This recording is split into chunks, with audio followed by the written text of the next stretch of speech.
galera, seja bem-vinda a mais um episódio do Saúde em Primeiro Lugar. Esse podcast onde a gente fala de saúde no seu aspecto mais amplo, desde saúde física, mental, a saúde profissional, saúde financeira, ou seja, é um lugar para falar de qualidade de vida para você que quer ter uma vida melhor e com mais qualidade.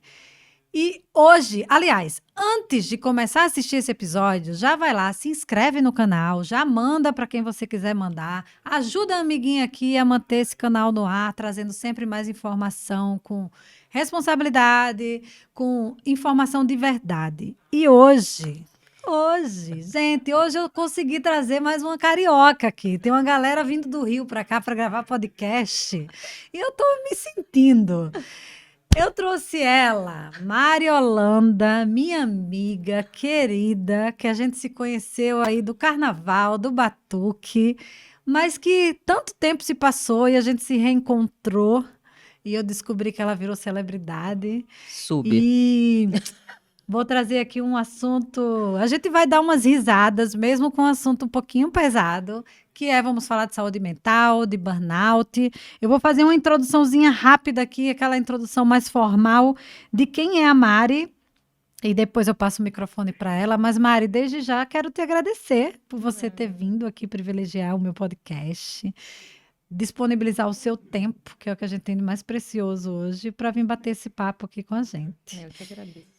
Então, gente, Mariana Holanda é psicóloga com MBA em gestão empresarial e facilitadora internacional em segurança psicológica de time e é a primeira diretora de saúde mental do mercado, que ela criou, né, essa diretoria dentro de uma gigante multinacional aí.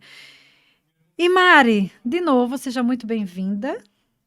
Se apresente para além da sua profissão e das coisas que você faz. Fique muito à vontade aí para se apresentar da forma como você gosta de ser apresentada. Muito obrigada. Estou muito feliz de estar aqui. Oi, gente. Estou muito feliz de estar aqui, porque eu estou encarando isso aqui como um bate-papo com a minha amiga. Só faltou o chopp, né? Só faltou o chopp, exato. Para a gente, né, para ficar mais à vontade ainda. Bom, então, para além do profissional, né? Eu sou a Mari, eu sou baiana. É verdade, ela é baiana. Eu sou baiana. Disso, com esse sotaque Com esse sotaque, exatamente. Sou baiana, esse sotaque foi roubado aí, porque eu fui com 4 anos, né, pro Rio. E aí virei essa carioca com um X bem forte. Sou filha única, tenho uma relação maravilhosa com meus pais, graças a Deus. Seus pais são maravilhosos, super atletas. Surfistas, né? Eu brinco que eu é que sou a única que, né, não fui para a carreira do surf na minha família, eles foram super. Hoje em dia sou casada, me casei no ano passado, fui noiva da pandemia, ia me casar em 2020. E fui adiando, o que foi bom também, porque foi um teste. Sim. Né? E que teste. E que teste, né? Passamos no teste. Voltei a morar no Rio, morei aqui em São Paulo durante 3 anos, antes morei em Belo Horizonte. Tudo, obviamente, a trabalho, né? Sendo transferida a trabalho. E em 2021 eu voltei a morar no Rio por uma questão de saúde mental e de repriorização do que era inegociável para mim. Mas adoro vir para São Paulo, né? Então, assim, quando eu tenho essas oportunidades, dessa fugida, ficar uma semaninha em São Paulo, eu amo, porque essa cidade é uma cidade cheia de energia, mas a energia às vezes até demais, né? A gente volta... eu brinco que hoje em dia eu tenho o melhor de São Paulo. Eu vou, fico uma semana, vou embora morrendo de saudade, volto pro Rio e... acalma um pouquinho, porque aqui o negócio é bagunçado, né? E ainda sou aí da bagunça, né? Sou festeira. Toda baiana, né, é meio festeira, então eu continuo sendo da bagunça. E é engraçado porque eu agora vindo muito para São Paulo, né? Aí minhas amigas falam assim, daqui a pouco você tá morando em São Paulo. Eu falei assim, gente, Rio-São Paulo é 45 minutos de ponte aérea. Eu chego mais rápido em São Paulo do que eu chego na Barra da Tijuca. Então, assim, me deixa no meu Rio de Janeiro, a 100 metros de Alagoa, a meia hora de uma cachoeira, subo a Vista Chinesa em meia hora, 20 minutos eu tô lá. Então, assim, me deixa com a qualidade de vida do Rio de Janeiro, mas com a energia empresarial e empreendedora de São Paulo. A gente consegue fazer esse casamento perfeito. Não, total. Assim, para mim, no início, foi até um pouco difícil, porque... o meu gatilho, né, da ansiedade, do burnout, né, quando eu comecei a perceber que realmente eu estava adoecendo emocionalmente, mentalmente, foi numa crise de pânico dentro do avião, né? Então, durante muito tempo, para mim, essa ponte aérea era, né, era zero simples, né? Assim, Uhum. eu sofria, eu morria a cada entrada do avião, eu ia morrer, sabe? Então, e é engraçado, porque hoje já tem mais de um ano, graças a Deus, aí, um pouco mais até, que eu não tenho, né, nenhuma crise, que eu não tenho nem a pré-crise, né? Porque a Aham. crise ela começa antes até, né? A ansiedade ela vai te dominando um pouco antes. E hoje não, né? Ontem, por exemplo, quando eu cheguei, é impressionante, porque todas as vezes que eu vou e eu não sinto nada, eu celebro muito ainda, Sim. porque é muito bom você voltar a ter a tua liberdade sem esse receio, sem esse medo extremo. Então, hoje em dia, para mim, eu tô no melhor cenário.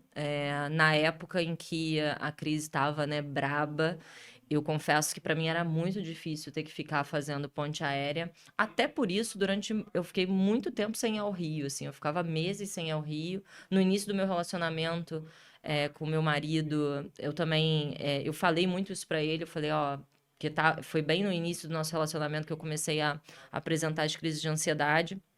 E eu falava para ele, ó, eu não tenho condição de voar, não. Então ele vinha muito mais para São Paulo do que eu ia para o Rio. Mas graças a Deus hoje eu posso desfrutar desse privilégio que é morar no Rio de Janeiro e ter pertinho essa energia, né, Sim. caótica de São De São Paulo. Paulo.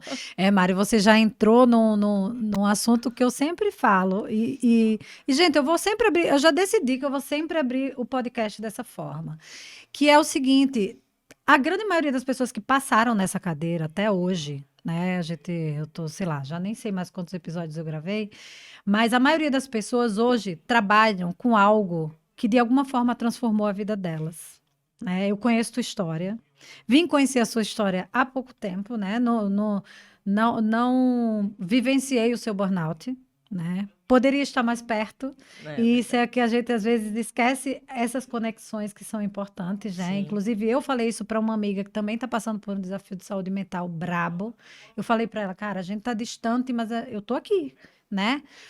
E eu queria que você contasse um pouquinho para a galera, né, dessa sua trajetória dentro de uma grande empresa, que você estava conquistando todos os seus objetivos profissionais, com ambições maiores, inclusive, e de repente você tomou esse chacoalhão aí da vida. Foi. Então, Assim, hoje em dia é engraçado, né? Porque, obviamente, eu não desejo pra ninguém, sabe? Assim, nem pra pessoa que eu menos gosto na vida, eu desejo essa situação, porque realmente você perder o fio da meada de quem é você é algo que eu nem sei, sabe? Assim, eu não consigo nem explicar, porque é algo que realmente até hoje me impressiona, né? Porque já surgiu a corrente de burnout não é doença, né? Então, quando essa corrente surgiu, assim, isso me doeu pessoalmente, profundamente, porque quem já passou por esse adoecimento, assim,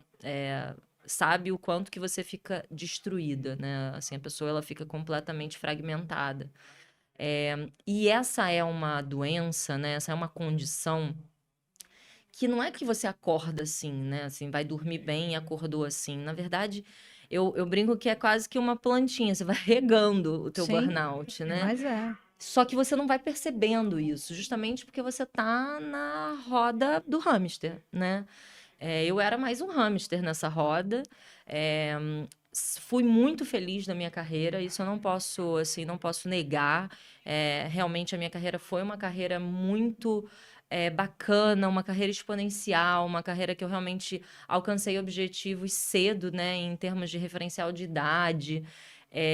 Mas eu acho que só depois que você vive isso, você vê o quanto que você também se doa e se modifica para pertencer, sabe, a esse lugar, enfim, a essa sociedade. Eu sempre tive, né? E aí essa parte você viveu muito, né? A gente estava até falando aqui antes da gente começar a gravar.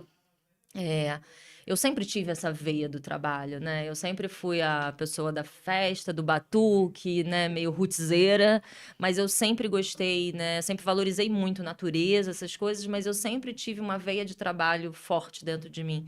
Isso, Ariana, né? Ariana, né? É isso. E isso tinha uma característica. Tinha não, né? Tem uma característica muito de liberdade também, sabe? Uhum. Ariana. Porque na minha cabeça, assim, a minha criação foi muito assim pelos meus pais, né? Apesar de ser filha única, meus pais sempre me criaram muito, com muito cuidado dessa coisa do ser mimado da filha única. Então, eles sempre me falaram muito sobre esse esforço intencional que você tem que fazer para conquistar seus Uhum. objetivos. Sim, Nada vem de claro. graça na vida. Então, eu sempre entendi que o trabalho era a forma de eu conquistar os meus objetivos. E eu me apaixonei por uma cultura. A verdade é que antes mesmo de eu entrar na empresa que eu fiz a minha carreira, eu era apaixonada por essa cultura. E é muito doido falar isso, né? Porque é uma cultura conhecida no mercado, na época da faculdade falavam, não, de lavagem cerebral, de não sei o quê, né, as pessoas elas só trabalham, só vivem para isso. E naquela época, eu realmente não via. É que quando a gente é novinha, a gente tem sangue nos É olhos, a gente tem isso, né? A energia. gente. Você tá ali pra quê? Você tá ali pra trabalhar, você tá ali pra conquistar objetivos, sabe? Eu, por exemplo, eu sempre quis ser mãe, sempre tive vontade de ser mãe, mas nunca foi algo que é o sonho da minha vida, sabe? Assim, o sonho da minha Aham. vida ele circulava em várias outras esferas. Tanto é que eu casei há pouco tempo, né? Sou agora uma tentante, né? Isso aí dá um outro episódio. Nossa Senhora. Sou agora uma tentante, então aí tem outros desafios, mas realmente quando você é jovem, você tá ali mergulhada no teu profissional, nas tuas ambições.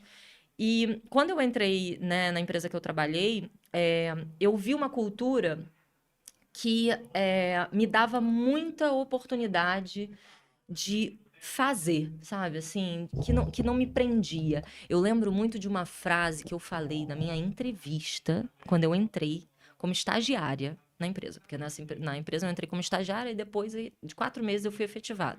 Loucura também, né? Porque naquela época se efetivava quando você não estava nem perto da formação. Então eu fui efetivada com 4 meses de estágio e faltando 1 ano e meio para minha formatura. Deus sabe como eu me formei. Porque, olha, porque eu já era CLT, né? E ainda fazendo faculdade.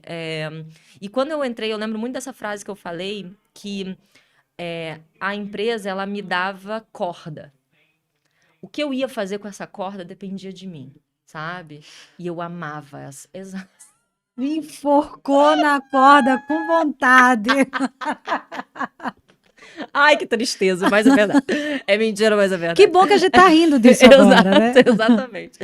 Mas isso fica muito na cabeça, porque é isso, sabe? Porque na época, essa possibilidade de eu ter essa liberdade de fazer, de acontecer, de não ser rotulada no sentido de. Naquela época, psicóloga não era muito trending, né? Vamos lá. Psicóloga era, gente, coitada, né? Tadinha, não vai ganhar dinheiro, não vai sobreviver na É. vida.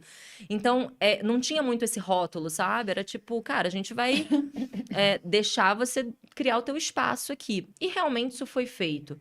Só que a gente não pode hoje desconsiderar, e aí, obviamente, naquela época isso não era um ponto de vista meu, que esse ambiente é um ambiente completamente masculino, né? É um ambiente de Era uma isso que eu ia energia falar. masculina, não só fisicamente masculino, mas de uma energia muito forte masculina. E essas situações que você vai passando, essas dominâncias da energia masculina que vão acontecendo, elas vão te transformando. Nossa, numa pessoa realmente que é mais dura, ontem eu tive um jantar com uma grande amiga também, que você vai ter que convidar aqui para esse Não, já podcast, quero. porque ela é incrível, né, e fala muito sobre assédio.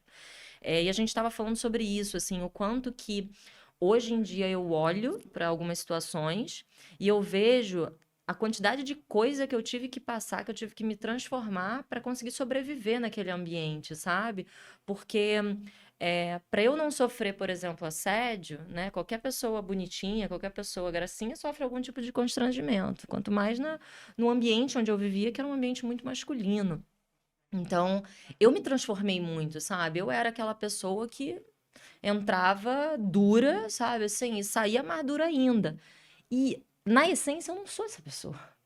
Você me conhece, Sim, eu não sou essa pessoa. sim. Durante 12 anos eu fui essa pessoa. Então, isso de alguma Até para se forma, proteger, né? óbvio para me proteger, porque eu via um monte de gente, né, um monte de mulher que eu via, ouvia comentários. Então, eu tinha que me fazer ali caber naquele lugar e que me enxergassem como mais de um rostinho, sabe? Sim, E isso é um negócio que não adianta, te transforma. E isso impacta na saúde da mulher diretamente, né? com certeza. É, eu lembro que durante muitos anos eu tinha crises de candidíase.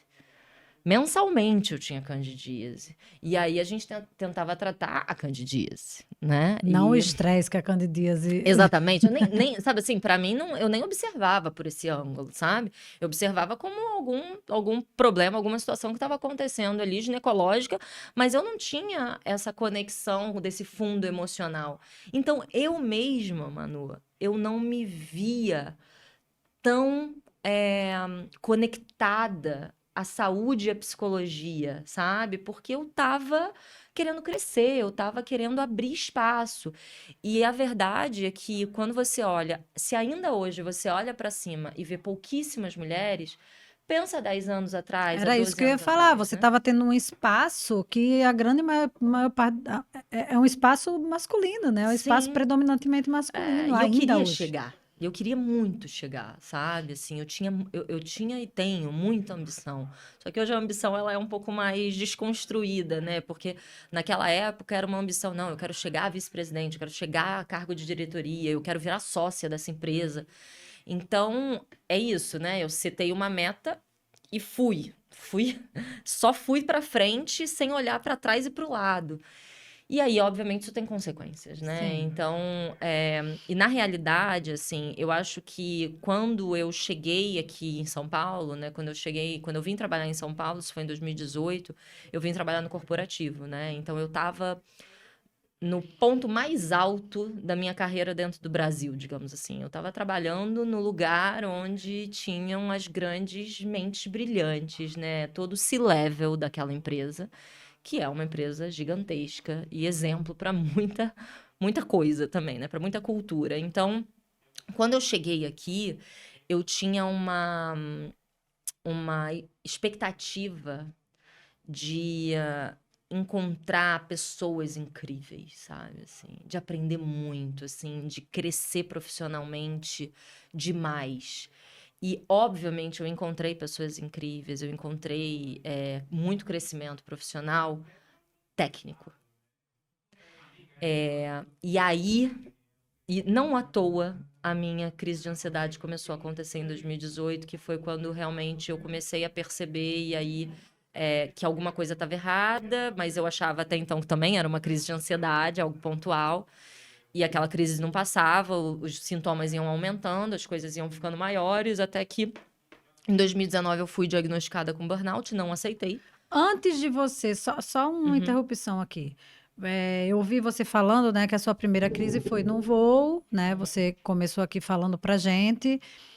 Antes de você ter essa primeira crise de ansiedade, o seu entorno, o seu namorado, a sua mãe, o seu pai, eles percebiam alguma coisa que você não estava vendo? Eles sinalizavam alguma coisa? Também não. Não, também não.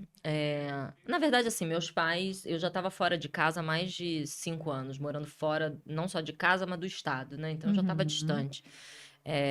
Então, meus pais sabiam que a minha vida era uma vida louca, mas eles também não achavam que. Eles sabiam quanto eu era apaixonada, porque eu era realmente apaixonada. Que esse é outro mito, né? Que as pessoas Não, acham que o burnout é, não, mas Isabela fala muito isso, né? fala Mas eu amo o muito. que eu faço, né? Ela falava, eu Exatamente. amo o que eu faço. E é justamente por isso, né? Você se entrega. Você vive para trabalhar e não É, trabalha para viver. exato, assim, você se entrega completamente e eu era apaixonada. Eu levantava, eu vestia a camisa mesmo, eu dormia com a camisa, eu tomava banho com a camisa, sabe assim, eu era Se der mole, até realmente, namorava com a camisa. não, não, isso com certeza, porque E na época, assim, né? Obviamente, alguns namorados passaram aí nesses tempos, nesses 10 anos, 11 anos de empresa. E, obviamente, quando, né, às vezes tinha um outro que falava, mas aí eu já também fazia assim, opa, fique no seu lugar aí, porque a minha prioridade é o meu trabalho. Então, aí vem também um lado muito eu acho que desse lugar do feminino, de se proteger também, Uhum. sabe? Então, uma coisa que meus pais sempre falaram é que assim, Mariana, você é filha única, então assim, você vai ter que se virar sozinha, porque uma hora a gente não vai estar mais aqui. Sim. Então, isso sempre vibrou muito na minha cabeça. Então, quando alguém tentava se aproximar pra, sabe, assim, meio que falar, ó, pô, isso aqui nada a ver, nanana, Tentar eu lhe falava, ô, moldar de ô, ô, alguma não, forma, não, né? não, sabe? E eu sempre falava isso, né, que a minha prioridade número 1, 2, 3 era trabalho. É, todo mundo que entrava na minha vida sabia que não ia ser prioridade, assim, é horrível falar isso, mas é uma realidade. É, Mas exato. Mas, então, só que quando eu cheguei em São Paulo, eu tava solteira. Quando eu tive a minha primeira crise de ansiedade, muito doido, né? Meu marido, olha, eu amo você, meu amor, porque realmente Pedro pegou uma época, porque assim, eu conheci meu marido num final de semana. No final de semana seguinte, eu tive a crise de ansiedade dentro do avião, né? Eu tive a crise de pânico dentro do avião, foi a primeira, e aí começou a degringolar o negócio. Então, o Pedro, né, meu marido, ele acompanhou literalmente desde o início. E ele também, ele sabia, e ele sim, ele me ajudou muito. Ele foi uma pessoa que me chamava muita atenção, mas ele entendia muito também, porque ele vem de uma família com uma cultura de trabalho muito forte também, sabe? Então, ele fazia um movimento de me dar alguns toques, mas num formato diferente, sabe? aham, E, aham. obviamente, assim, eu comecei a entender que, assim, no início ali, né, achava que realmente eu nunca tinha tido, né, nenhuma crise de ansiedade, nenhuma crise de pânico, então aquilo ali pra mim foi uma baita novidade. Eu achei que era algo pontual, mas os sintomas eles começaram a aparecer de outras formas. Em 2019, o meu psiquiatra ele me diagnosticou, tanto psiquiatra quanto psicólogo me diagnosticaram com burnout. E eu não aceitei o diagnóstico, porque eu falei, o quê? Eu? E na época eu já era acionista da empresa, eu já estava, né, nesse ambiente super fancy, digamos assim, né? Super com uma visibilidade muito grande. E eu falava, gente. E ainda tinha esse outro lado que era, imagina, carioca em São Paulo. Eu sempre tive esse lado, natureza, festeira, nananã. Uhum. Então, as pessoas olhavam pra mim e falavam, qualidade de vida. Mariana é a qualidade de vida em pessoa, mas não era naquele momento. Então, eu ficava assim, cara, como que eu vou falar que eu tô doente? Sabe assim, como assim? Mas como eu adoeci se eu sou o símbolo da qualidade de vida? Como que eu adoeci se eu faço yoga? Como que eu adoeci se eu medito? Sabe? São muitos conflitos, né? Muitos. E a maioria das pessoas tem muita dificuldade de aceitar o diagnóstico, ainda mais um diagnóstico psiquiátrico, né? Que vem cheio de estigma junto, que vem cheio Exato. de, enfim, tantos mitos aí a serem Exato. quebrados, né? E eu tenho uma E por ser história. uma doença invisível também, por ser Sim. uma doença que você não faz um exame e vem, Nossa, opa, eu vou falar sobre isso. tá aqui o Uhum. diagnóstico, ó, o resultado do Sim. exame. Eu vou falar sobre isso até porque agora, né, há 2 meses atrás quase eu quebrei o punho, né? E, nossa, muito diferente. A minha própria atitude de receber essa quebra do punho e de receber o burnout. Porque é isso, quando eu recebi o burnout, eu falei, nada disso. Não, não, não, não. Eu não aceito, não pode. Não, a gente vai ter que dar um jeito de eu melhorar sem eu ter que me afastar. E nem era doença ocupacional ainda, né? Esse que era o grande problema, né? Porque nem era doença ocupacional. Então, assim, como que eu ia dividir essa responsabilidade? É, eu lutei muito, né? Fiquei ali 19 lutando muito contra. Os sintomas, eles foram aumentando, aumentando. E aí eu cheguei num nível de começar a ter perda de memória de curto prazo e comecei a ter diminuição de raciocínio. Quando pegou nessa área, aí eu senti que não dava mais, sabe? Assim, aí uma grande amiga minha que trabalha com marketing digital, a Valesca, né? Que é uma também, uma pessoa super referência nas redes também de marketing. Ela já tinha passado por um burnout e eu fui almoçar com ela. Nessa época eu não saía pra almoçar. Porque não era produtivo, né? Sair pra almoçar. Enfim. Deus. Socorro, Deus. E aí, nesse dia, eu saí pra almoçar, e aí eu contando, falando algumas coisas, tudo, e aí ela virou pra mim e falou assim: Mari, você sabe que só falta um sintoma, né? Daqui a pouco você apaga. E na época, isso me assustou muito, porque ela tinha apagado. Então era um negócio que eu sabia que ia acontecer. Aham. E depois, né? Depois dessa vida que eu mergulhei aí na saúde mental, no burnout, etc. Eu conheci várias pessoas, né? Que tiveram paralisia, que entraram em coma, né? Então, assim, não é uma balela, não é uma brincadeira, isso é real. E aí ela me chamou muita atenção para isso. E aí passaram-se uns 2 meses, 3 meses, e eu falei, cara, não dá mais, vou me afastar. Então eu me afastei no início de 2020 por 15 dias. Clássico, achando que em 15 dias o burnout dela ia embora. Ainda bem que ela é psicóloga, né? Ai, eu adoro falar que eu sou psicóloga, inclusive, porque é bom humanizar, né? Que a casa de ferreiro, espeto é de pau, todo mundo aqui tem suas dificuldades, Sim, sabe? sim. Então, eu fui para 15, né? Eu me afastei 15 dias, mas obviamente meu médico já tinha falado, Mariana, você precisa de no mínimo 15 dias, 6 meses. 15 dias não vai nem dar pro Não vai dar cheiro, né? nada. Só que eu falava para ele, Gabriel, como é que eu pago minhas contas? E aí tá a importância do burnout como doença ocupacional. E eu faço questão de falar em todas as oportunidades que eu tenho, sabe, Manu? Porque desde que surgiu essa linha absurda de burnout não é doença, isso se tornou muito perigoso pra gente. Porque na minha época do adoecimento, em 2020, eu realmente não conseguia me afastar mais de 15 dias. Porque eu não conseguia entrar pelo INSS, porque eu não tinha benefício nenhum. Então, eu ia ficar sem salário. E eu ia ter que continuar sem salário morando no Itaim Bibi. Ou seja, não ia dar, não é mesmo? Porque eu não Não, sou herdeira, eu não nasci em berço de ouro. Então, assim, sim. eu precisava continuar trabalhando para continuar pagando minhas contas. Então, assim, essa foi uma condição que não me foi dada, não tinha como eu fazer. E hoje a gente tem como. Porque Sim. se desde o ano passado o OMS reconhece o burnout como uma doença ocupacional, a gente tem uma responsabilidade compartilhada e hoje as pessoas podem contar com um benefício e não ficar desamparadas e terem seu tempo de Sim. recuperação. Então, acho que isso é muito importante da gente falar sempre, porque cada vez mais essa corrente aparece em formato de pessoas super influentes falando sobre ela. Isso me deixa louca, confesso. Não, até eu que não passei por isso, passei. Olha, eu nunca tive diagnóstico de burnout. Eu tive um momento ali de. Acho que eu tive um estresse, um momento de exaustão. Eu acho que eu cheguei no nível da exaustão, mas não passei para o burnout. Olhando assim com muito carinho lá para trás, né? Uhum. Eu passei uma época assim também. Eu chorava para ir pro plantão, eu não queria ir, eu brigava com todo mundo, né? E aí é uma coisa também que vale a gente frisar aqui, e eu já gravei com várias pessoas que falaram de burnout e eu faço questão de frisar. Gente, a palavra síndrome significa um conjunto de sintomas.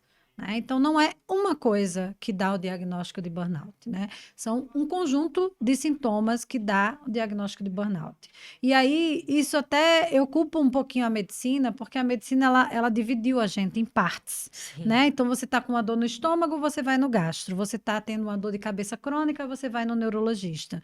Quando, na verdade, esse conjunto de sintomas é o que fecha o diagnóstico de burnout, né? Então, é aquela dor de estômago que não passa, que você fica tomando omeprazol pro resto da vida, é aquela dor de cabeça que é normal, todo dia eu tenho, eu tenho sempre. É aquele nível de irritabilidade que você não sabe nem de onde vem, que você briga Sim. até com o vento, e aí, né, vai só piorando. Então, queda de cabelo, Uhum. né? Queda de Muita. cabelo é muito, muito clássico. São manchas na pele. Então, Sim. tem várias coisas que você às vezes vai procurar um especialista para aquilo, mas não é só aquilo. Sim. E aí vem todo o resto e vai piorando com esses sintomas mentais, né? As ansiedades, as síndromes do pânico, e enfim, que pode culminar com convulsões, com desmaios e coma. né? Então, é um conjunto de É, sintomas que a gente tem que estar atento e sim é causado pelo ambiente de trabalho, sim. né? Desculpa te Não, pode interromper, não, falar. e a justificativa hoje dessa linha que fala sobre burnout não ser uma doença é usando exatamente isso. Olha só que interessante. Então, a própria medicina fragmenta a gente e a própria medicina agora usa dessa fragmentação para dizer que burnout não é doença porque não tem como uma doença ter, sei lá, mais de 100 sintomas ou, né, uma sintomatologia diversa. Porque o burnout é isso, né? Você tem uma sintomatologia diversa, né? Foi exatamente o que você falou. Você pode começar com sintomas de gastro, você pode até chegar na crise, né? Na parte mental, isso demora. Então, chega a ser perverso, né? Sim. Você usar dessa justificativa para dizer que não.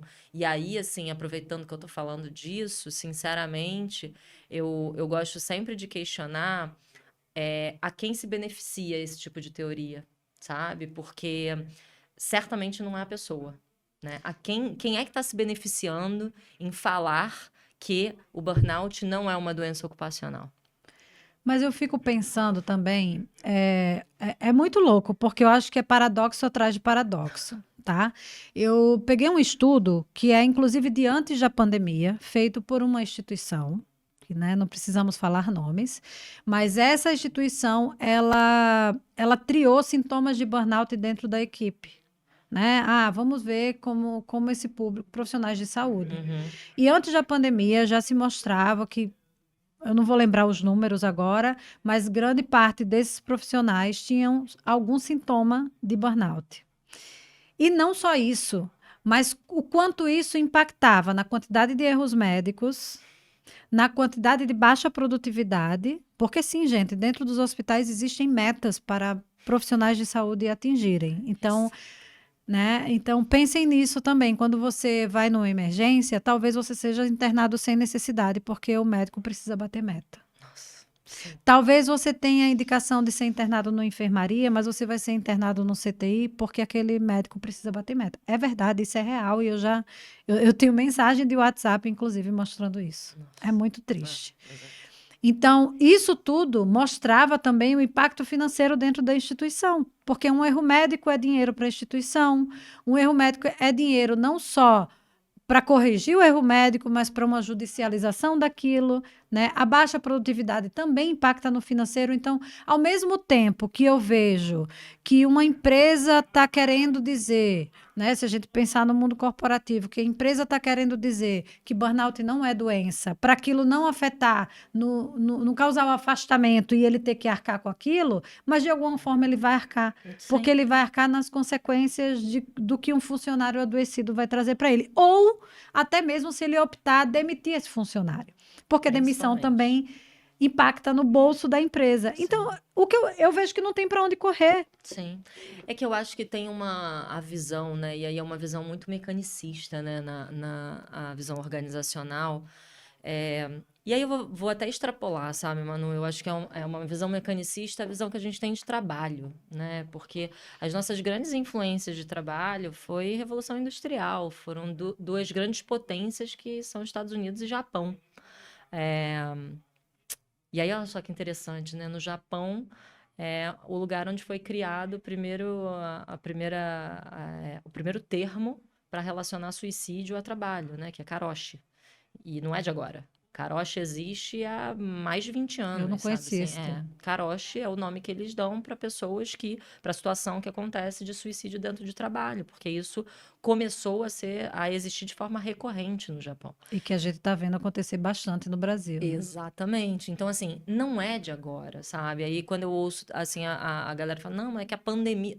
Gente, a pandemia só permitiu que a gente falasse. Eu acho que a pandemia ela só jogou um holofote, assim, né? Potencializou, porque aí as pessoas tiveram que lidar com seus conflitos Sim, internos por ter que ficar dentro de casa. E sim. aí isso potencializou, isso Não, e abriu. mais do que isso, né? Assim, as empresas também, né? E aí a sua cara CNPJ, né? Você como gestor, você precisou começar a lidar com o problema dos outros. Sim. Porque essa pessoa estava em casa. E aí você começou a ter que pegar ela fazendo reunião com o filho no colo, com gritaria atrás, muitas vezes com pessoas que moravam em um quarto com mais de 3 pessoas, né? Porque ainda tem isso, sabe? Assim, eu acho que essa visão que a gente tem de trabalho é uma visão com uma cultura muito industrial, muito mecanicista, muito influenciada pelos Estados Unidos e pelo Japão, que são culturas que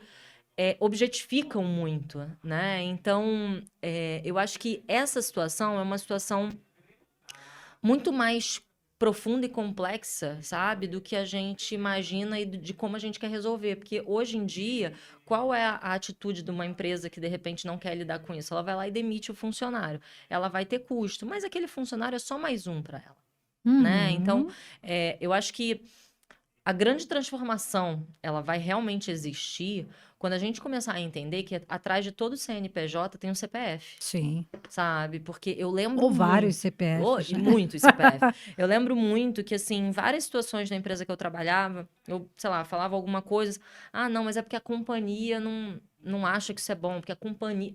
Tá bom, quem é a companhia? É um velhinho de barba branca atrás de uma porta azul que eu nunca vi, sabe? Quem é a companhia? Quem que representa? Somos nós que representamos, sabe? E eu acho que a gente pega muito pouco esse olhar, sabe? Principalmente quem tá no topo da pirâmide. Porque quem tá na parte de baixo da pirâmide, cara, só tem tempo de sobreviver. Sabe? Só tem tempo de pensar em sobreviver e comer, sabe? Mas quem tá lá em cima, não. Quem tá lá em cima tá olhando pro seu próprio umbigo. E aí eu falo um negócio que eu até falei num outro podcast e eu repito porque, para mim, existe uma falta de consciência de classe, uma falta de consciência social, sabe? E essa consciência, ela só vai mudar quando as pessoas lá de cima começarem a olhar para os seus próprios umbigos, sabe? Sim. Começarem a entender que elas são parte da solução dos problemas das pessoas, que nós estamos, né? O ser humano, ele é naturalmente coletivo. Essa história de a gente nasce e morre sozinho, queridos, só se você morar numa ilha, sei lá onde, sabe? Porque o ato de morrer e nascer, você pode até fazer sozinho, mas você não vive sozinho. Sim, a nós sua somos vida inteira. seres sociais por natureza. Exato. Exatamente. Então, assim, eu acho que por isso é tão complexo. Por isso é tão difícil andar com uma estratégia de saúde mental dentro de qualquer trabalho, qualquer organização. Porque isso vai doer no bolso. Isso vai impactar uma cultura capitalista. E aí eu não tô aqui para levantar a bandeira socialista, não, sabe? Porque eu sou zero socialista. Mas eu acho que chegamos num ponto em que o capitalismo ele precisa ser mais consciente. Cara, sabe? eu ouvi justamente, a gente estava conversando sobre isso antes, né? De você falando, né? De que não há mais espaço para o crescimento exponencial. E eu tenho pensado muito sobre isso, sabe, Mari? Eu, no meu lugar de enfermeira, quietinha ali na minha casa, de quem mora sozinha, que fica com a cabeça fervilhando, pensando mil e uma possibilidades, né? Inclusive, eu falei isso na minha pós-graduação. Eu estou fazendo a pós-graduação de medicina do estilo de vida, onde uma fala recorrente dos médicos é: a gente tem uma pressão da indústria farmacêutica, a gente tem a pressão de atender tantos pacientes em tanto tempo, a gente... E dentro daquela realidade, e aí a gente também falando da indústria alimentícia, enfim, falando do estilo de vida de um modo geral, né? Chegou uma hora na aula que eu falei assim, cara, eu preciso falar uma coisa. Eu tenho muito pensado, né, que a gente hoje, a gente vive guiado pelo mercado. A gente ouve muito essa frase, né? Mas é o mercado quem manda. Mas é o mercado quem dita. Mas tudo Ou acontece... o sistema, né? O Tipo, sistema. Tropa de Elite. Tudo acontece em função do mercado para beneficiar o mercado. 2 perguntas eu tenho me feito que é: quem é o mercado? E aí fala, né? Você traz essa fala da personificação de quem são as pessoas, porque no fundo somos pessoas. Quem são as pessoas que ditam o mercado? Quem são as pessoas que ditam o mercado? E, beleza, na minha humildíssima opinião, esse mercado não se sustenta. O sistema econômico que a gente tem hoje no mundo, não estou falando de Brasil, estou falando de mundo, no meu ver, não se sustenta mais. Não se sustenta ecologicamente, não se sustenta humanamente, não se sustenta. Então, assim, eu não tenho a menor ideia qual é a solução. Sim. Mas alguma solução tem que surgir. Sim. Porque senão todo mundo vai adoecer e morrer né, a velocidade com que as coisas acontecem, o nosso corpo físico não acompanha, Eu né? acho muito legal, assim, quando você traz isso, porque a gente fala muito pouco sobre essa conexão invisível da gente com o que eu chamo de universo, natureza, né? E é engraçado que quando você vai falar sobre isso nesses ambientes de mercado, parece que esse papo é de abraçador de árvore, né? De, sou vibes, hippie. E não é muito sobre isso, porque se você olha para fora, a natureza, ela representa a gente, ela ensina muito a gente. É, e assim, é muito absurdo quando a gente olha para fora hoje e vê uma natureza que está se degradando.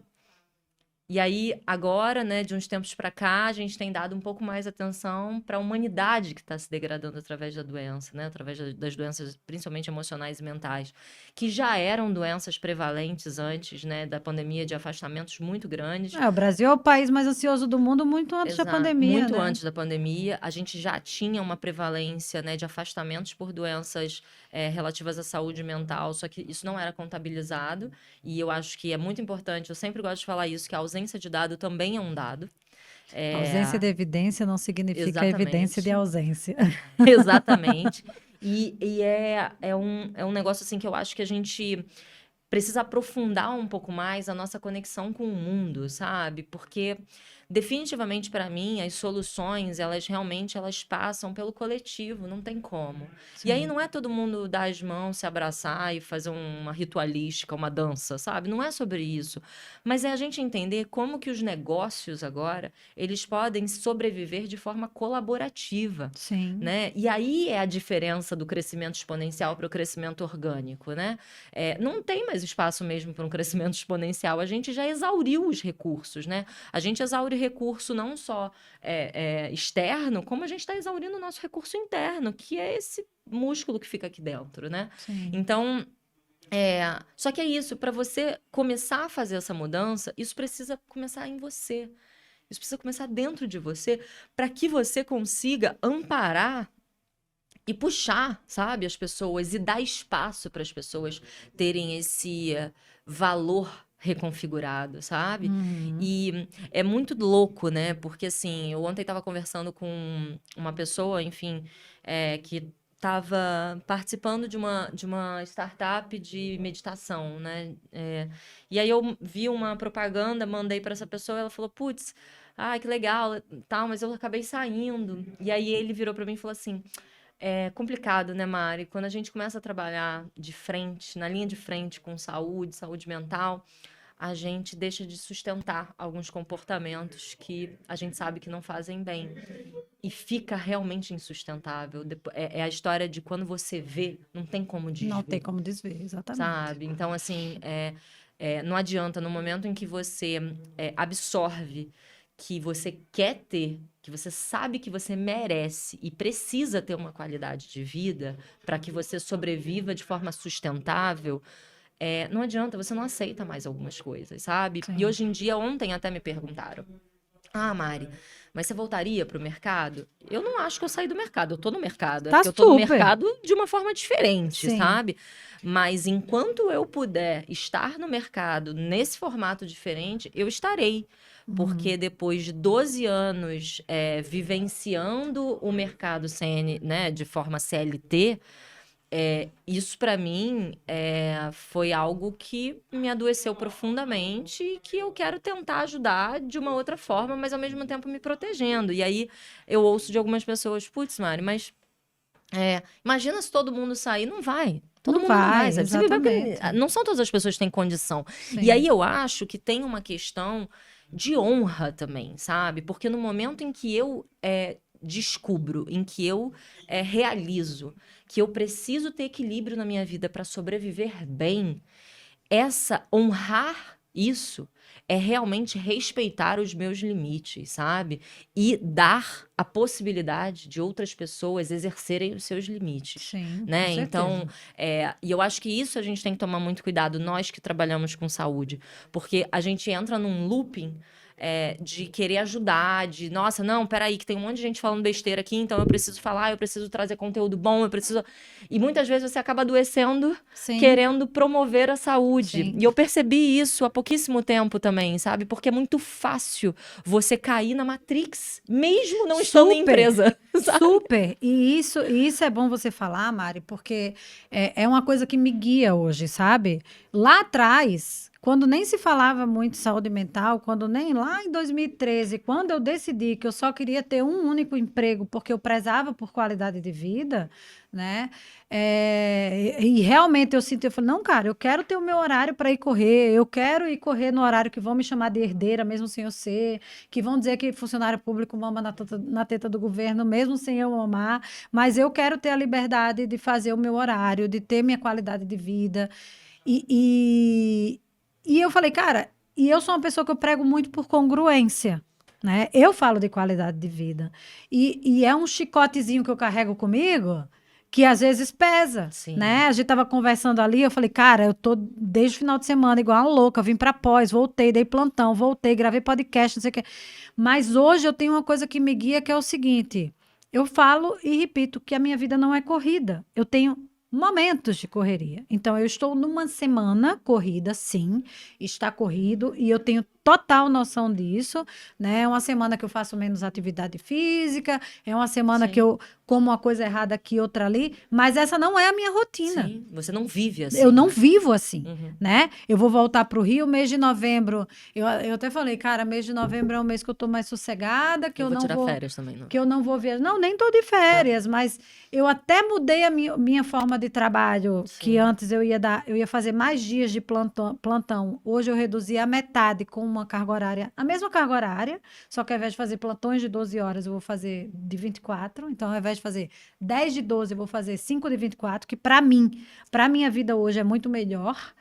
Então, eu não perco essa régua do Uhum. equilíbrio, né? Então, eu estou me disponibilizando a ajudar as pessoas, eu estou me disponibilizando a fazer pelas pessoas, mas me priorizando. Sim. Né? Sim, isso Tanto assim, eu tô numa semana que eu tô em muita produção de story, Sim. porque tô aqui gravando, mas eu falei, cara, não tive tempo de produzir um conteúdo para feed e tá tudo bem, não vou ficar nessa matrix Sim. louca de seguir a manada, de tem que fazer, tem que produzir, tem que É, postar todo dia. porque você Então, entra, né? a gente tem que, em primeiro lugar, cuidar da gente, Sim. né? E exige muita disciplina, cara, da Muita! gente. Muito. Porque é muito fácil da gente entrar nessa roda. Muito. É muito fácil você abrir mão de algo que é importante pra você, porque você tem um entregável. E esse é o Sim. ponto, porque aí quando você para e fala assim, pô, Mário, mas esses caras que estão sentados lá em cima no topo da pirâmide das empresas, eles com certeza exercem os seus privilégios de liberdade. Exercem médio.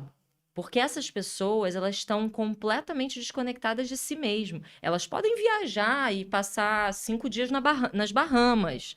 Isso não significa saúde, sabe? E esse é o ponto, porque no momento em que você consegue enxergar que é necessário tanta disciplina para que você tenha saúde, quanto você tem disciplina para entregar resultados no teu trabalho, você começa a respeitar os outros, sabe? Sim. Algo que hoje é muito difícil, infelizmente, porque você acha que as coisas elas têm que ser no teu tempo, porque falta tempo, porque realmente foi o que você falou até na abertura, o tempo, rico é quem tem tempo.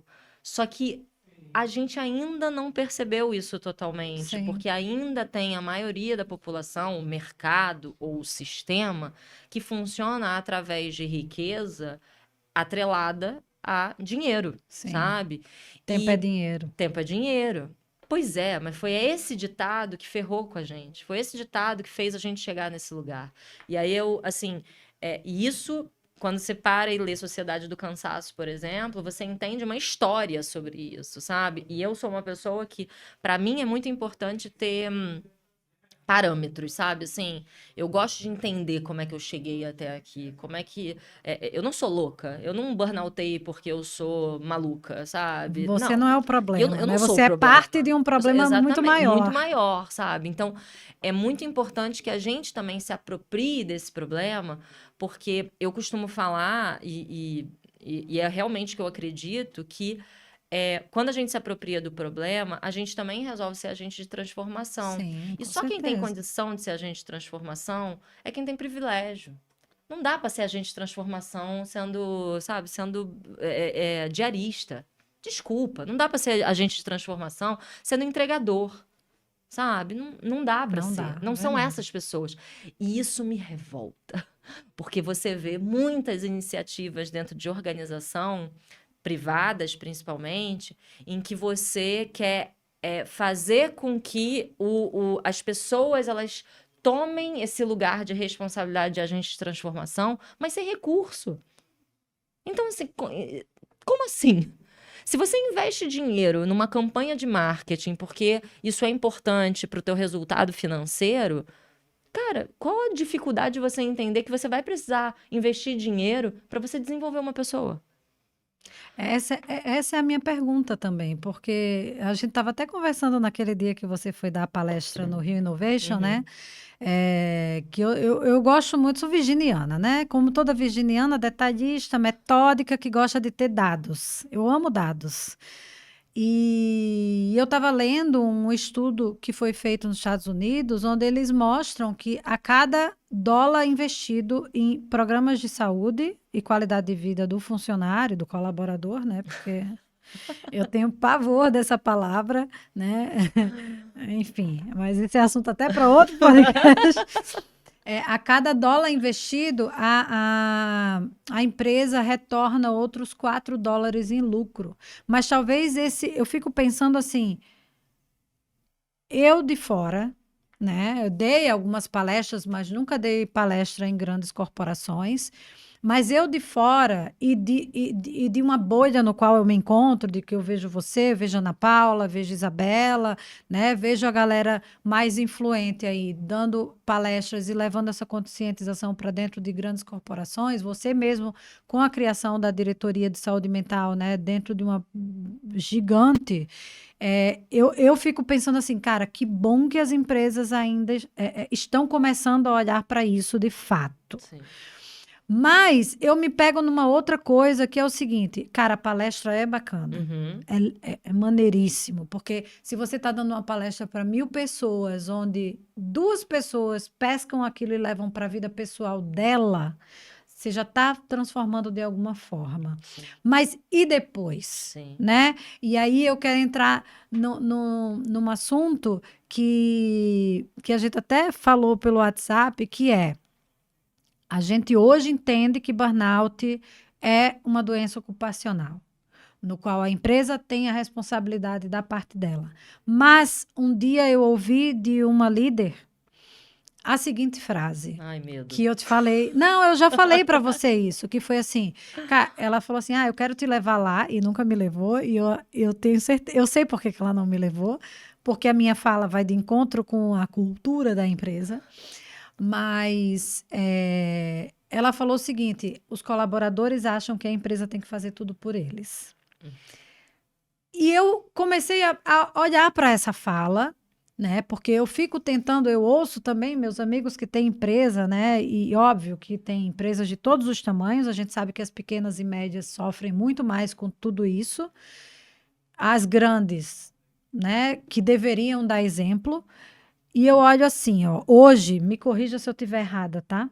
Eu penso numa cultura de saúde onde existem 3 grandes responsáveis, digamos assim. Eu acho que nós somos adultos e temos que ter autorresponsabilidade. Eu reconheço que tem que ter autorresponsabilidade. Até, por exemplo, se a gente for falar dos autônomos, que são donos do próprio negócio, Sim. e podem ter burnout pelo próprio negócio que eles criaram, né? Então tem que ter uma autogestão, uma autorresponsabilidade de entender os limites, de entender, opa, estou adoecendo, opa, isso aqui não está legal, de preciso mudar meus hábitos, né? Se a gente for pensar em pilares de saúde saudável.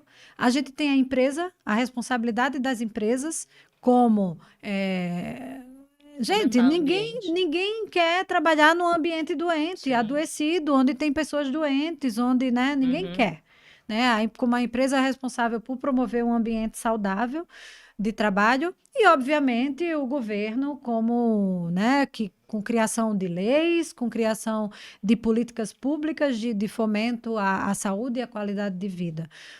Hoje, você, como uma pessoa que trabalha com consultoria, que trabalha com palestra, como você vê de fato essa mudança? De fato está mudando? De fato tem, né? Você de alguma forma se sente podada em alguns lugares para falar, porque você fala coisas que doem, que não é toda Falo, empresa que quer ouvir. falo. Você, eu e É. todas nós que trabalhamos com qualidade de vida. Como você vê esse cenário hoje? Você está otimista ou pessimista? Me pegou. Porque a gente está falando de ambiente corporativo Sim, clássico de sim, multinacional. sim. Eu nem entrei Não, nossa, Eu nem sim. entrei no ambiente de empresas de saúde, porque Não, né, isso nem chegou lá. Casa de Ferreiro. Aí é que o Casa de Ferreiro espeta é de pau mesmo.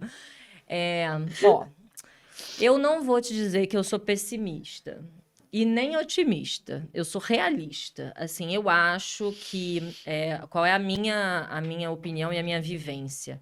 Eu não me sinto podada. Não me sinto podada mesmo. E uma das coisas que eu mais busquei nessa transição de carreira foi exatamente não ser podada. E olha que, mas você era podada na empresa que você trabalhava? Cara, óbvio, né? Porque a nossa cultura é uma cultura que poda mulheres, né? Mas eu até que falava bastante coisa, né? Tanto é que lá na empresa que eu trabalhava, eu lembro até hoje quando meu vice-presidente virou pra mim e falou assim: Nossa, Mari, você é diferentona, né? E eu olhei pra cara dele e falei: Bom, né? Ser diferentona é bom, né? Porque eu tô encarando como bom, sabe assim? Mas é o tipo de coisa que eu já lá, já não me podava muito. Hoje em dia, eu não me podo em nada, Manu, assim, nada. Eu, muitas vezes eu consigo, né, obviamente através da linguagem, através da minha experiência, eu vou moldando para eu conseguir tocar no ponto sem agredir, Só sabe? mudando as palavras, né? Exatamente. Eu sou. Isso a gente tem que ser. Eu falo que a gente tem que ser mais esperto do que eles. Mais Sim, esperto sim. do que o mercado, mais esperto do que o sistema. Mais esperto que o diabo. Exatamente. É só um livro, gente. Mas assim, eu acho que ainda vai demorar muito. Muito. Porque a gente ainda tá na fase da palestra, sabe? E a gente ainda tá na fase do que a gente faz com a palestra depois. As pessoas não sabem o que fazer com a palestra depois. Por que não sabem? Porque eu vou além da cultura de saúde. Eu vou pra cultura de cuidado. A gente não tem uma cultura de cuidado bem formulada. É porque a gente não tem cultura de saúde, a gente só tem cultura de doença. Exatamente. Quando eu falo que a saúde está doente, e eu sempre repito também, gente, eu tenho que fazer meu jabá também, Óbvio. né? Mas é que quando eu falo que, e assim, é o jabá, mas é real. Quando eu falo que a saúde está doente, eu não falo só das pessoas. Eu não falo só dos profissionais de saúde, porque os profissionais de saúde são reflexo do sistema.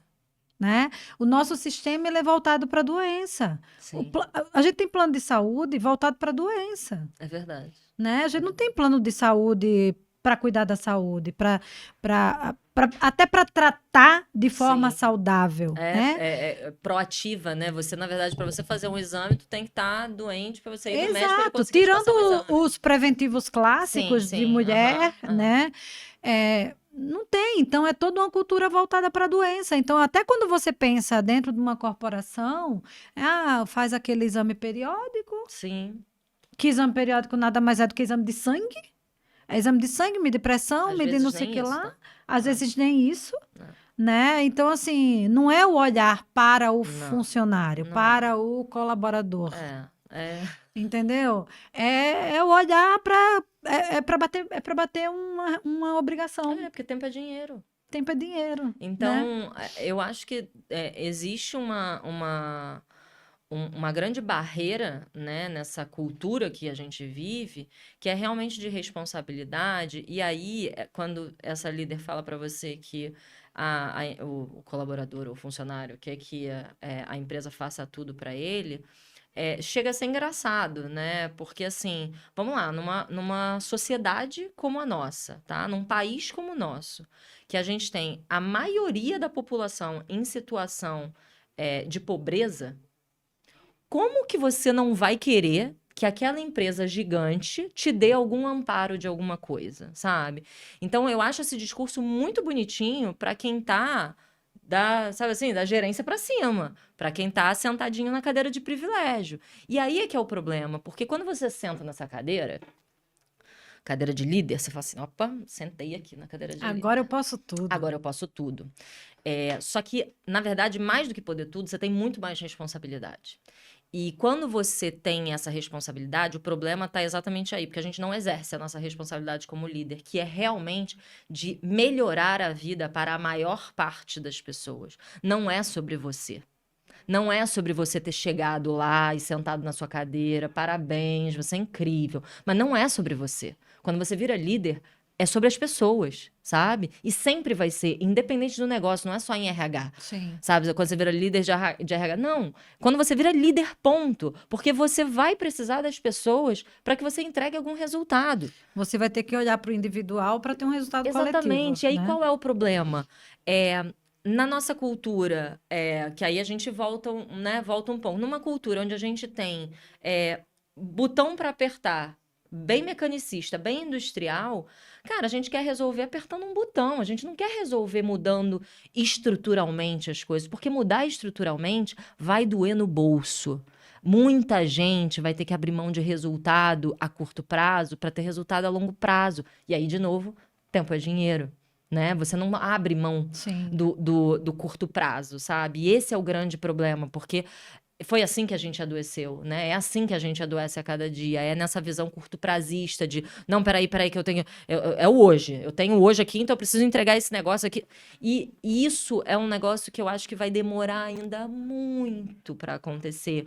Porque a gente vai precisar começar a fazer grandes relações, assim, sabe? Então, eu acho muito engraçado, assim, quando as pessoas falam, sei lá, a colocação que essa líder falou para você, e aí não param para pensar como que como que é a recepção, como que é o onboarding, né? Como que é a integração de funcionários que são funcionários com experiências de vida diferentes. E aí, assim, aí a gente vai para home office, que é, né, o grande... Hoje eu até vi uma matéria na Fast Company que grande parte dos CEOs, eles querem, na verdade, voltar até 2025 com um trabalho 100% presencial, para obrigar mesmo as pessoas a voltarem, tudo, mas que o objetivo seria muito mais do que ter esse controle. Seria, na verdade, fazer esse filtro e essa limpa de quem está disposto a doar a vida e quem não está disposto, entendeu? Porque qual é a linha? Por que a gente tem muito preconceito ainda com o híbrido ou com o remoto? Porque você não tem controle sobre a pessoa, você não sabe o que ela está fazendo.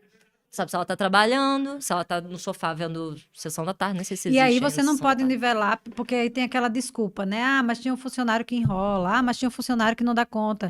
Mas aí, cara, você tá nivelando por baixo? Exato. Né? Se o perfil se o perfil da tua empresa é esse funcionário, cara, desculpa, o erro tá em você. Exatamente.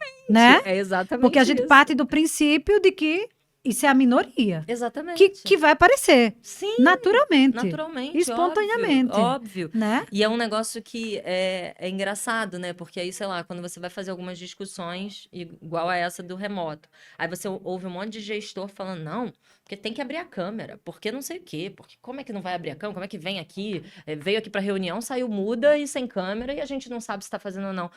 Aí você, em momento nenhum, esse gestor pensa que essa pessoa pode estar passando por um problema dentro de casa, que essa pessoa pode não ter uma boa internet para abrir a câmera.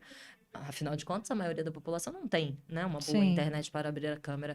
Então, assim, não tem como a gente conversar sobre essas soluções sem a gente mergulhar no social, sem a gente mergulhar em discussões muito mais profundas que têm a ver com respeito, com dignidade, sabe, com oportunidade. A gente está aqui do lado. No outro estúdio tem um podcast sendo gravado pela comunidade LGBT. Cara, essa comunidade... O Brasil é o país que mais mata essa comunidade. Essa comunidade, quando vai para trabalhar, eles nem têm... Assim, o plano de saúde é mó trelelê. Sabe assim, para você conseguir ter um plano de saúde decente ali. Se você quer fazer algum tipo de transição, como, por exemplo, as pessoas trans, você não tem nenhum tipo de apoio. Sabe? E aí você não tem apoio nem na empresa que você investe mais de 40 horas semanais e nem no governo, e nem no SUS. Então, assim, vamos lá. Vai pedir ajuda para quem, então? Não vai ser para a liderança, sabe? Sim. Não vai ser para essas pessoas que são privilegiadas. Então, assim, eu acho que a solução, para mim, boa parte da solução para muitas das nossas questões também passam pela iniciativa público-privada. Não tem como, Manu. Não tem tem como, sim. Hoje em dia, não dá mais para a gente pensar que o governo vai solucionar as políticas públicas e que o privado vai solucionar os benefícios privados. Isso precisa existir. Essa Sim. união precisa existir. Essa colaboração precisa existir. Porque a gente não tem braço no público para fazer isso. A gente não tem dinheiro para fazer isso. E a gente vai começar a ter que se unir e pressionar. Sim. Só que aí, para pressionar, né, vai doer no bolso de alguém, né? Alguém Como é vai que ter eu- que abrir mão, Alguém vai ter né? que abrir mão. Como foi uma frase que esses dias, gente, quem foi que eu ouvi falando? Cara, que assim, ó, deixa eu ver se eu lembro. Ai, gente, deixa eu ver se eu lembro porque era um negócio muito legal, que era assim, ó, mais ou menos assim, para todo mundo ganhar, algum nível de injustiça ia ter que acontecer para todos os lados, para algum nível de justiça acontecer para os dois lados. Exato. Eu não lembro onde foi que eu ouvi isso, gente. Eu não sei se foi na pós, mas é sobre isso, né? Assim, alguém vai ter que ceder. Sim. Aliás, vai ter que ceder dos dois lados de alguma forma para a gente encontrar uma Sim. solução. Sim. Existe algum case assim incrível de sucesso de que você tem? Nossa, tem até vergonha, né? Porque infelizmente não. Mas assim, hoje tem uma empresa que eu acho que está trabalhando de uma forma muito bacana. Eu tenho algumas pessoas que trabalham nessa empresa e gostam bastante. E eu tô falando de um lugar de uma pessoa que vê os resultados e de que vê o que apresenta. Então a gente sabe que muitas vezes, infelizmente, a reputação não é bem o que se acontece dentro, né, da organização. Mas eu acredito que essa empresa, ela hoje está na frente de toda e qualquer empresa no Brasil, que é a Boticário, né? O Boticário, ele tem mergulhado muito em cases fazendo essa conexão de diversidade e inclusão com saúde, né? A própria Renata Simeone, que hoje é a pessoa que coordena, né, a parte de RH, ela era médica corporativa do trabalho do Boticário durante não sei quantos anos, né? Então, assim, aí você vê a pessoa que saiu ali do lugar ali da saúde, né, da saúde ocupacional, eu odeio esse nome, mas dessa saúde ocupacional, foi para o RH para ter uma visão um pouco mais abrangente, sistêmica, para conseguir avançar com algumas coisas. Então, eu realmente acho que hoje o Boticário é a empresa que está liderando, sabe? Assim, que está puxando muito a fila, exatamente por convergir as ações, sabe? Por não achar que é com telepsicologia que você vai solucionar um problema de saúde mental. Não é. Você vai ter que olhar para benefícios, você vai ter que olhar para políticas de compliance, você vai ter que olhar para políticas contra assédio, violência doméstica. Então, as empresas elas vão precisar fazer isso. E aí, ontem eu estava conversando, né, com essa amiga que é maravilhosa, né, a Luciana do Assédio Net. Não existe. Não existe política. Raras são as empresas que têm política de compliance. Quando você tem a política de compliance, você não tem a confiança das pessoas para você ligar lá para a ouvidoria ou para o compliance e denunciar. Quando você tem a confiança, normalmente as denúncias chegam e muitas vezes você não sabe o que fazer com aquilo. Porque você tem 2 pesos e 2 medidas. Porque você tem uma medida para quem está na alta hierarquia e uma medida para quem está na baixa hierarquia. Quando você recebe, por exemplo, uma denúncia de que um funcionário seu pratica violência doméstica com a esposa, o que você faz com isso? A gente não tem soluções para essas coisas, entende? Então, a cada vez mais, parece que a gente fica falando de saúde mental e fica falando de telepsicologia, de yoga, de sei lá o quê, de distribuição de fruta. Eu vi uma vez isso, eu nunca mais esqueci, quase infartei, né? Falando, não, as nossas ações de saúde mental é distribuir fruta para os funcionários. Ah, me poupa, sabe? Assim, queridos, fruta, bicho, eles compram na feira, entendeu? Exato, a ação de saúde mental deveria ser você ter uma política, cara, contra assédio. Uma política de tolerância zero contra assédio. Só que não é o que acontece. Porque o que acontece normalmente, se você está na alta liderança, aí você assedia alguém, você não é mandado embora. Sim. Você é expatriado, você é, sei lá, mandado para algum outro lugar, você é, sabe, para deixar o tempo passar. Agora, se você tá lá embaixo na hierarquia, se você assedia alguém, você é mandado embora por justa causa. Então, assim, não adianta. A gente só vai conseguir começar a solucionar verdadeiramente os problemas quando a gente começar a conectar os pontos, sabe? Conectar o comportamento com a consequência. Porque a gente fica olhando para a saúde mental como se fosse resolver o problema da saúde mental. A saúde mental é a última consequência. Sim. Os problemas estão lá embaixo, sabe? É a ponta do iceberg. Então, assim, hoje eu vejo que realmente o Boticário ele tem tido uma ação muito forte em diversidade, principalmente com mulheres, muito conectado, por exemplo, com dinâmicas de parentalidade, né? Então teve Dia dos Pais esse ano, eles fizeram uma campanha animal. Nossa, eu vi alguma empresa de fora também que eu tava vendo isso, que eles inclusive, que tipo tem até, é de fora, não é uma empresa do Brasil, não vou lembrar qual foi, mas que ele tem até auxílio para quem quer adotar criança, Exato. para quem quer fazer, para trans, para que está fazendo a transição. Eu vi várias coisas, eu não vou lembrar agora, mas mas é isso, entende? Porque assim, enquanto a gente não investir dinheiro nesse tipo de iniciativa e ficar investindo dinheiro na ferramenta lá da telepsicologia, as coisas não vão mudar. E a ferramenta da gente. psicologia também não vai ter engajamento, as pessoas não vão usar. Fato é que a revolução industrial acabou, né? Pelo Nossa, amor de mas Deus, tem gente. tempo, né? Pelo amor de Deus. Então, que venha uma outra revolução, né? Exato. E eu acho que está acontecendo. Talvez no futuro, daqui, sei lá, 20, 30 anos, a gente vai olhar para trás e vai falar assim, nossa, de alguma forma a gente conseguiu, Sim, né? Cada um plantando uma acredito muito. sementinha, cada um com sua contribuição, né? A gente está mega extrapolado no tempo, mas eu ainda quero falar uma coisa que a gente não conseguiu falar ainda, que é o seguinte, bom, reforçando que o Brasil é o segundo país com o maior número de burnout, perde para o Japão, é isso? Sim. Mas tem um dado para mim que foi surpreendente, que é mais de 70% são mulheres, né? A minha pergunta é, mulher tem mais burnout porque mulher é sexo frágil, né? Porque mulher não dá conta, porque mulher não aguenta pressão. Ou temos mais mulheres porque os homens se vestem com a capa do super-herói, da armadura, de que não, eu dou conta, eu dou conta. E, curiosamente, já quero trazer.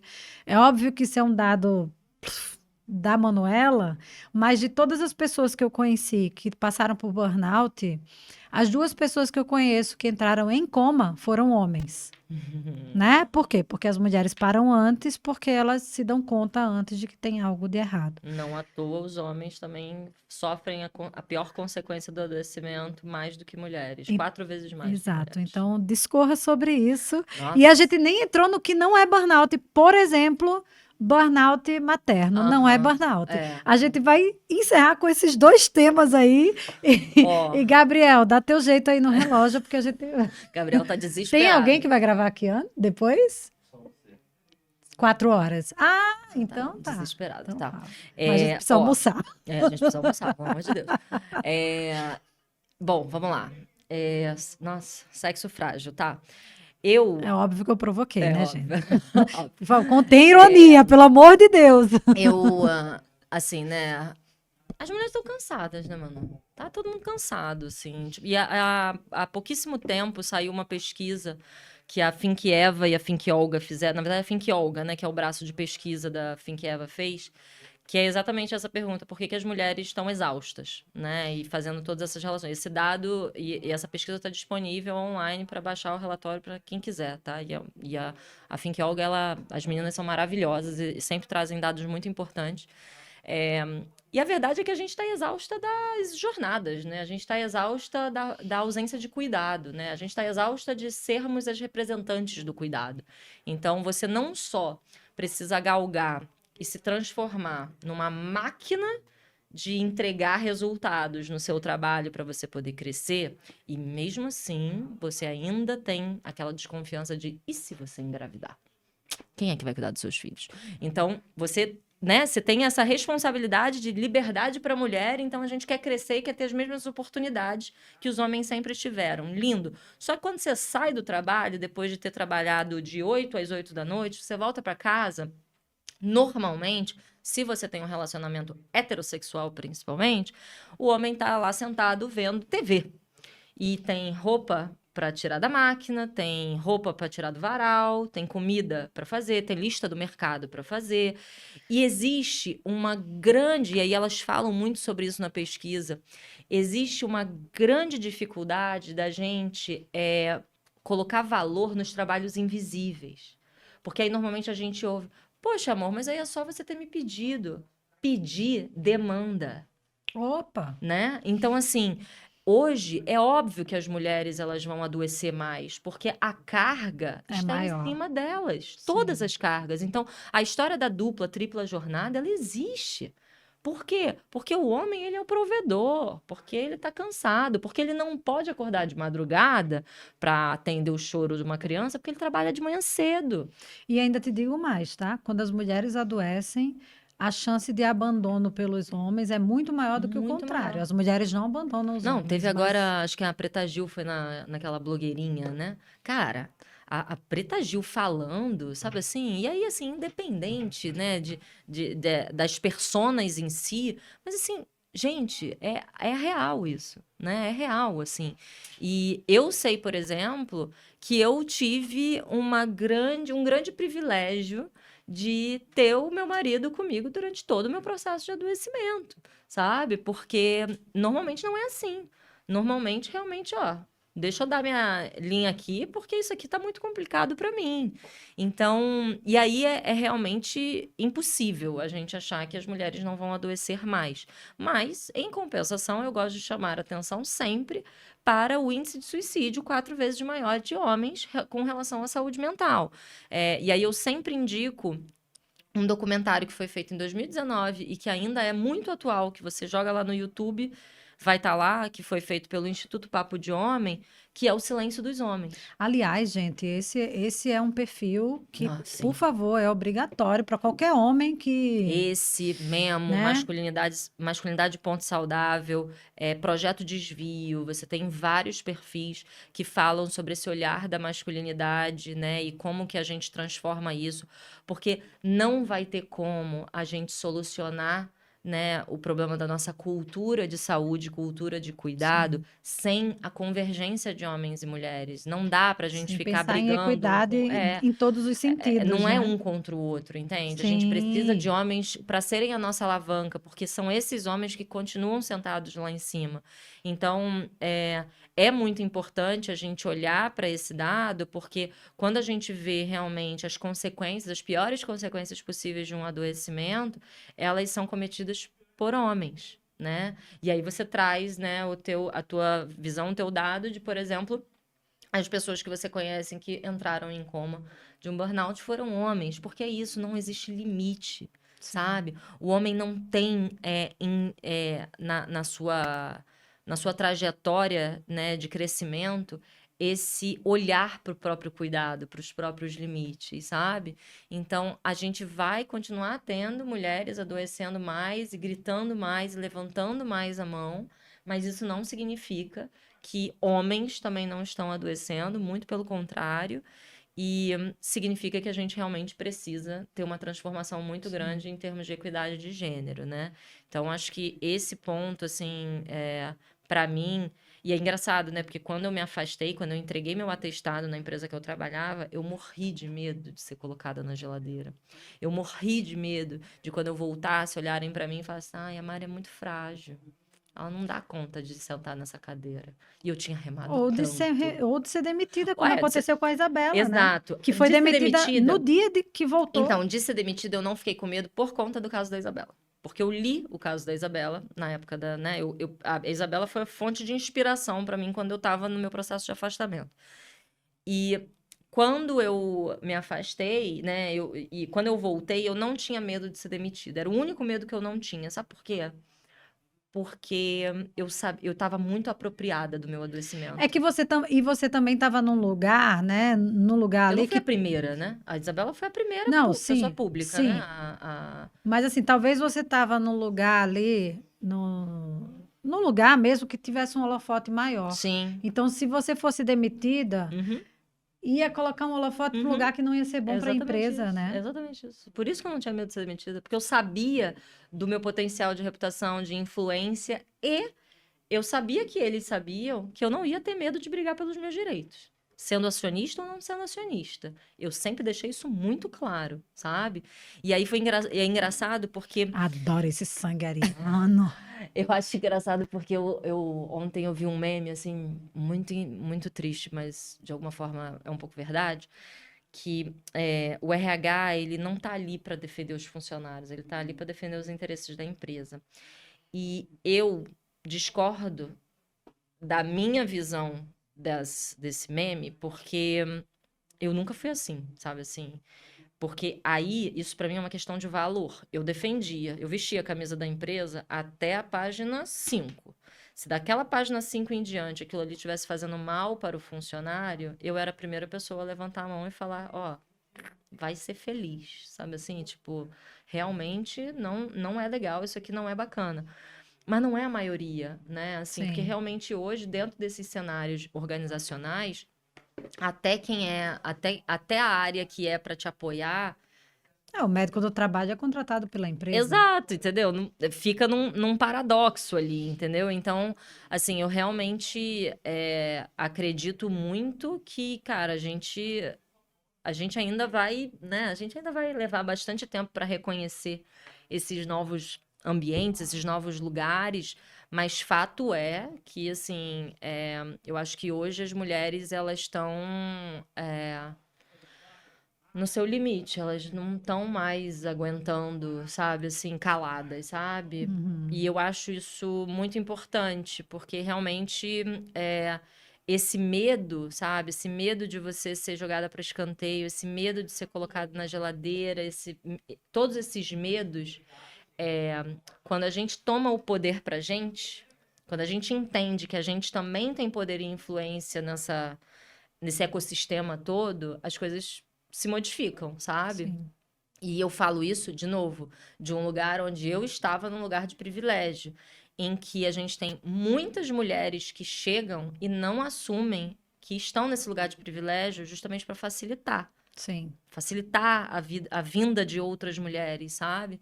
Então, eu acho que a gente tem esse dever de casa também, né, como mulheres, de quando chegar, sentar e começar a capinar o espaço, sabe? Porque se a gente continuar, e é fogo, né? Porque em vários momentos, quando você chega nesses lugares, você vê várias mulheres, e mulheres tão machistas quanto os homens, né? Com pensamentos tão quadrados quanto os homens. E aí, pô, vou culpar essas mulheres? Não, porque realmente elas tiveram que se moldar inteira para estar ali, sabe?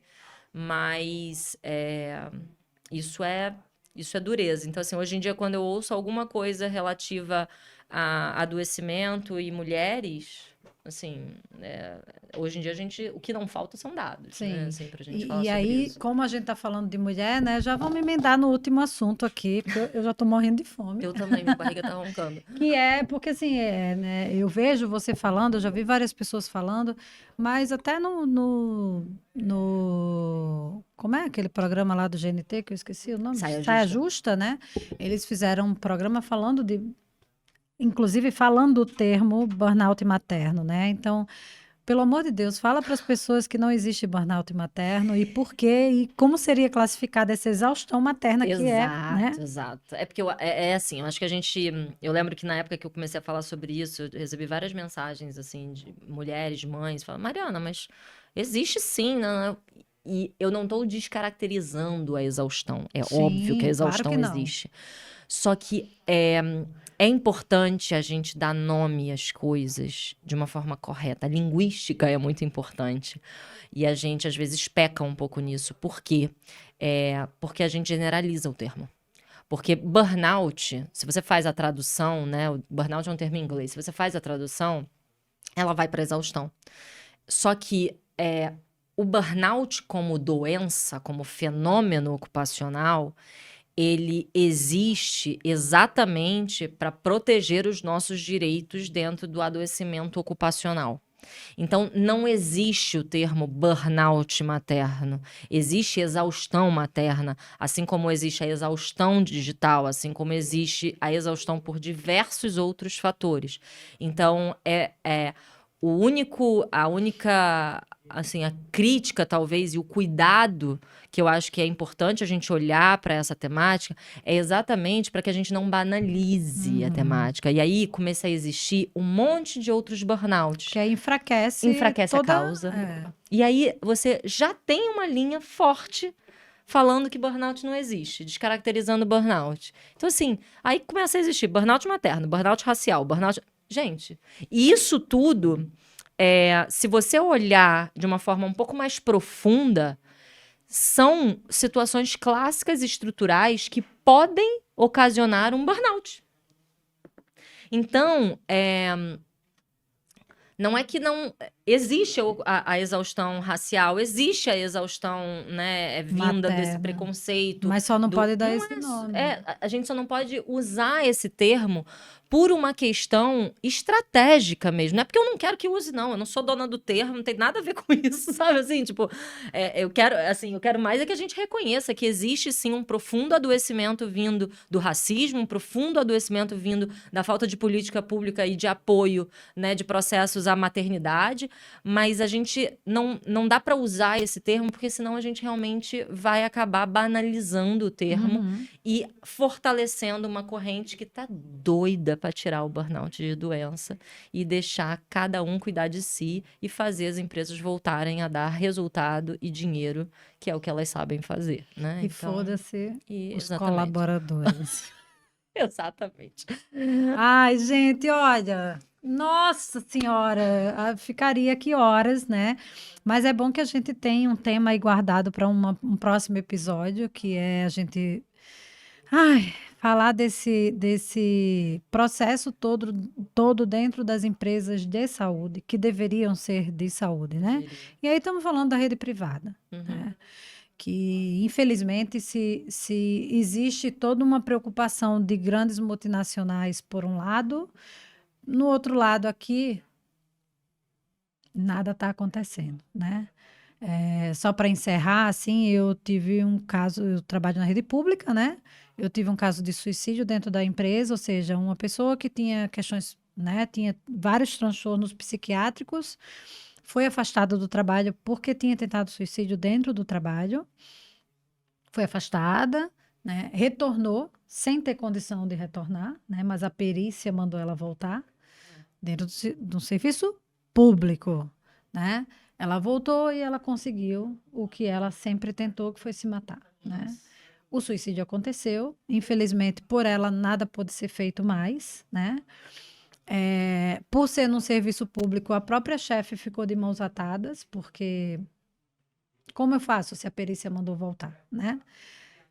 Mas, quando a gente olha para o entorno de todos aqueles funcionários que estavam ali no dia que aconteceu, no momento que aconteceu, que presenciou tudo aquilo, e mais para além, né? Mesmo os funcionários que não estavam presentes, mas que vivenciaram aquilo de uma certa forma, e nada foi feito, né?